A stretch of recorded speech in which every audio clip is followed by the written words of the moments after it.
diable Vauvert, c'est-à-dire allez vous promener aux Champs-Élysées. Les portiers disent généralement c'est au diable au vert pour exprimer un lieu qui est fort loin. Cela signifie qu'il faut payer très cher la commission dont on les charge. Mais c'est là, en outre, une locution vicieuse et corrompue, comme plusieurs autres familières au peuple parisien. Le diable Vauvert est essentiellement un habitant de Paris, où il demeure depuis bien des siècles, si l'on en croit les historiens. Sauval, Félibien, Sainte-Foy et Dulord ont raconté longuement ces escapades. Il semble d'abord avoir habité le château de Vauvert, qui était situé au lieu occupé aujourd'hui par le joyeux bal de la Chartreuse, à l'extrémité du Luxembourg et en face des allées de l'Observatoire, dans la rue d'Enfer. Ce château, d'une triste renommée, fut démoli en partie, et les ruines devinrent une dépendance d'un couvent de Chartreux, dans lequel mourut, en 1414, Jean de la Lune, neveu de l'antipape Benoît VIII. Jean de la Lune avait été soupçonné d'avoir des relations avec un certain diable, qui peut-être était l'esprit familier de l'ancien château de Vauvert, chacun de ces édifices féodaux ayant le sien, comme on le sait. Les historiens ne nous ont rien laissé de précis sur cette phase intéressante. Le diable Vauvert fit de nouveau parler de lui à l'époque de Louis VIII.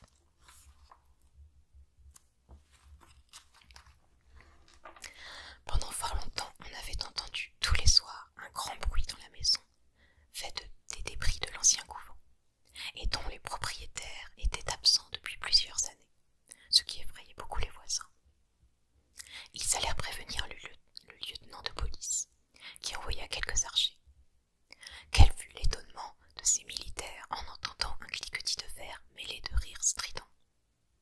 On crut d'abord que c'étaient des faux monnayeurs qui se livraient à une orgie, et, jugeant de leur nombre d'après l'intensité du bruit, on alla chercher du renfort. Mais on jugea encore que l'escouade n'était pas suffisante. Aucun sergent ne se souciait de guider ses hommes dans ce repère, où il semblait qu'on entendît le fracas de toute une armée. Il arriva enfin, vers le matin, un corps de troupes suffisant. On pénétra dans la maison. On n'y trouva rien. Le soleil dissipa les ombres. Toute la journée, l'on fit des recherches, puis l'on conjectura que le bruit venait des catacombes, situées, comme on sait, sous ce quartier. On s'apprêtait à y pénétrer, mais pendant que la police prenait ses dispositions, le soir était venu de nouveau, et le bruit recommençait, plus fort que jamais. Cette fois, personne n'osa plus descendre, parce qu'il était évident qu'il n'y avait rien dans la cave que des bouteilles, et qu'alors il fallait bien que ce fût le diable qui les mit en danse. On se contenta d'occuper les abords de la rue et de demander des prières au clergé. Le clergé fit une foule d'oraisons, et on l'envoya même de l'eau bénite avec des seringues par le soupirail de la cave. Le bruit persistait toujours. Pendant toute une semaine, la foule des Parisiens ne cessait d'obstruer les abords du faubourg, en s'effrayant et demandant des nouvelles. Enfin, un sergent de la prévôté, plus hardi que les autres, offrit de pénétrer dans la cave maudite, moyennant une pension réversible en cas de décès sur une couturière nommée Margot.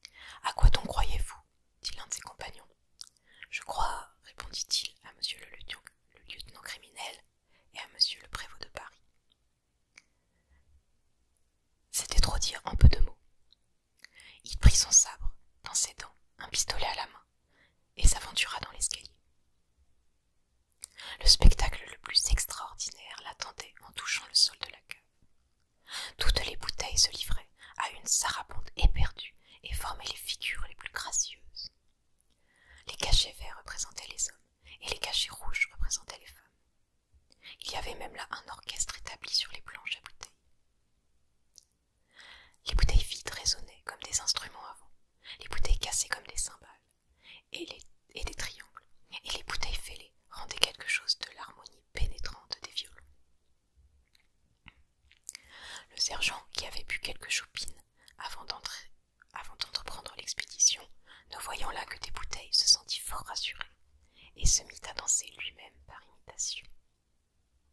Puis, de plus en plus encouragé par la gaieté et le charme du spectacle, il ramassa une aimable bouteille à l'engoulot, d'un bordeaux pâle, comme il paraissait, et soigneusement cachetée de rouge, et la pressa amoureusement sur son cœur. Des rires frénétiques partirent de tous les côtés. Le sergent, intrigué, laissa tomber la bouteille, qui se brisa en 1000 morceaux. La danse s'arrêta. Des cris d'effroi se firent entendre dans tous les coins de la cave, et le sergent sentit ses cheveux se dresser en voyant que le vin répandu paraissait former une mare de sang.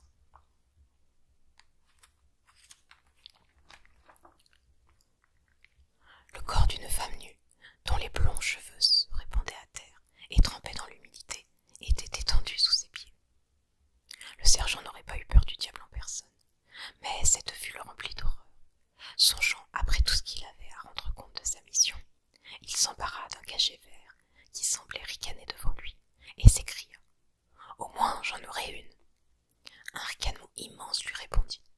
Cependant, il avait regagné l'escalier et, montrant la bouteille à ses camarades, il s'écria « Voilà le farfadet, vous êtes bien capon !» Il prononça un autre mot, plus vif encore, de ne pas oser descendre là-dedans. Son ironie était amère. Les archers se précipitèrent dans la cave, où l'on retrouva qu'une bouteille de Bordeaux cassée. Le reste était en place. Les archers déplorèrent le sort de la bouteille cassée, mais braves désormais, ils tinrent tous à remonter chacun avec une bouteille à la main. On leur permit de les boire. Le sergent de la prévôté dit « Quant à moi, je garderai la mienne pour le jour de mon mariage. » On ne put lui refuser la pension promise. Il épousa la couturière, et vous allez croire qu'ils eurent beaucoup d'enfants. Ils n'en eurent qu'un. Le jour de la noce du sergent, qui eut lieu à la râpée, il mit la fameuse bouteille au cachet vert entre lui et son épouse, et affecta de ne verser ce vin qu'à elle et à lui. La bouteille était verte comme hache, le vin était rouge comme sang. 9 mois après, la couturière accouchait d'un petit monstre entièrement vert, avec des cornes rouges sur le front. Et maintenant, allez, ô jeunes filles, allez-vous-en danser à la Chartreuse, sur l'emplacement du château de Vauvert. Cependant, l'enfant grandissait, sinon en vertu, du moins en croissance. Des choses contrariaient ses parents, sa couleur verte et un appendice caudal qui semblait n'être d'abord qu'un prolongement du coccyx, mais qui, peu à peu, prenait les airs d'une véritable queue. On alla consulter les savants, qui déclarèrent qu'il était impossible d'en opérer l'extirpation sans compromettre la vie de l'enfant. Ils ajoutèrent que c'était un cas assez rare, mais dont on trouvait des exemples cités dans Hérodote et dans Pline le Jeune. On ne prévoyait pas alors le système de Fourier. Pour ce qui était de la couleur, on l'attribua à une prédominance du système bilieux.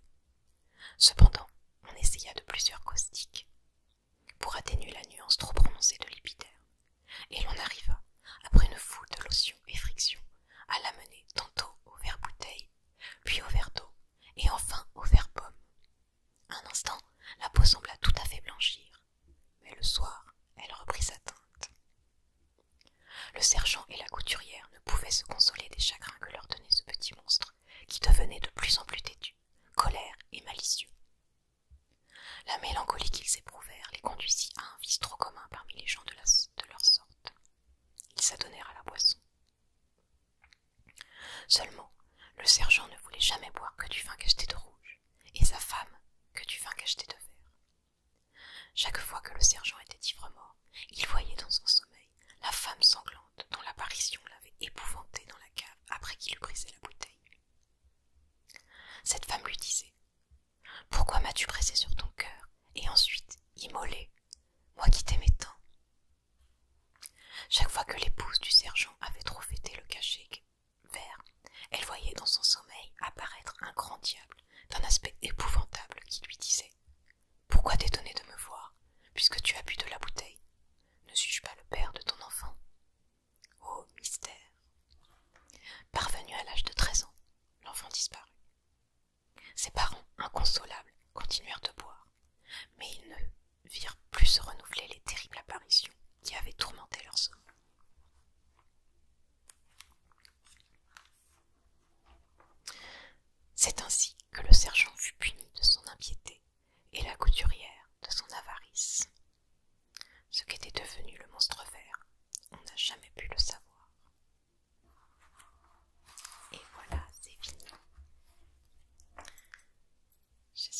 ça vous a plu.